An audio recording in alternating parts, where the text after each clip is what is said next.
Hello, I'm here at the home of golf, St Andrews Old Course, for the Alfred Dunhill Links Championship. I've been here most of the week so far working with my 5 European Tour players who I'm helping prepare for the tournament. And whenever it comes to the Alfred Dunhill Links, I always think to myself, well, it's coming to the end of the natural season for club players, because obviously it's early October and most of your games, your matches, your medal grounds will be starting to come to an end. The vast majority of your European Tour players will always reflect on a week-to-week basis on how they're playing, how they're improving and what they can improve. With club players, when it comes to the end of the season, what I like to get them to do is start to reflect on how their season has gone.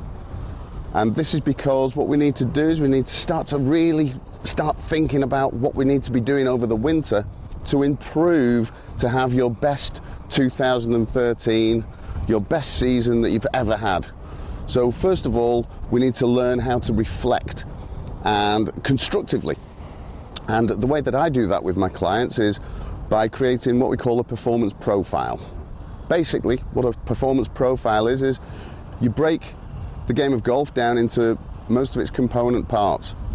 So from a technical point of view, you'll have the long game, short game, putting, mental game, maybe even fitness in there.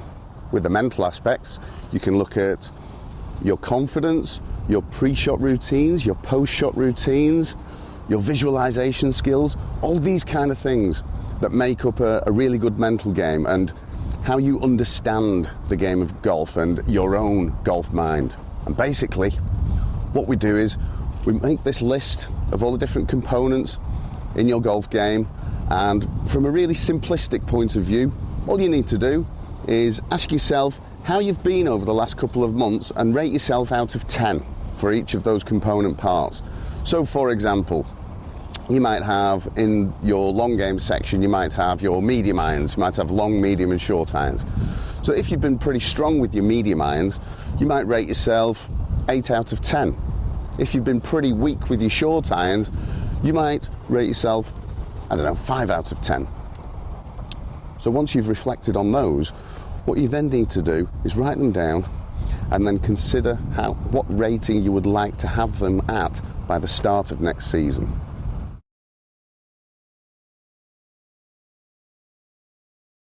So if you've rated your long irons 8 out of 10 and you want to get them up to 9, because we're obviously always looking for improvement, then the difference there is just the one.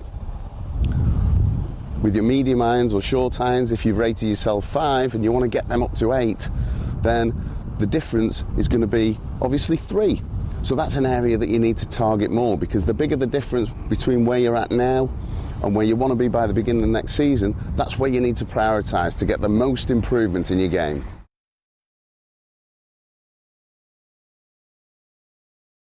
A structured performance profile can be found within the Winning Golf Mind website, which is obviously winninggolfmind.com. And due to the Ryder Cup success, I've decided to extend the 50% discount on the monthly subscription fee for that, just for a certain number of new sign-ups. So if you wanted to get involved in that, all you need to do is use the voucher code HDiD 50% off, and you can get 50% off for as long as you're a member of Winning Golf Mind.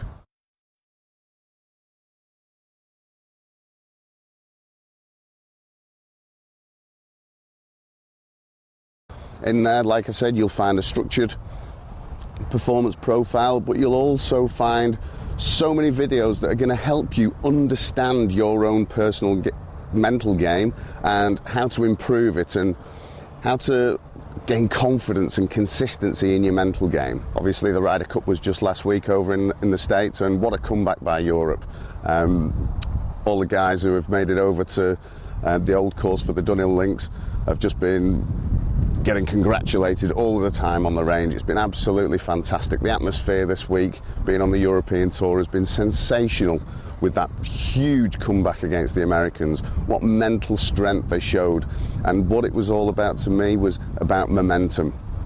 They put some of the stronger players out at the top of the board, and they all ended up winning, which was fantastic. And it must have made the Americans start to think, actually, we might lose this, and that is what we call the fear of failure.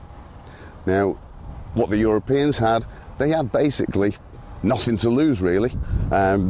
So they could just go out and attack and attack and attack, and it was just a fantastic exhibition of golf. And thankfully, being a European, the best team won. So remember, if you want to get working on your mental game over this winter, put that voucher code in and really start to work on your mental game, and take golf lessons as well, and look at the advice from Neil Clarkson here on the HDiD website, and let's make 2013 your best year yet.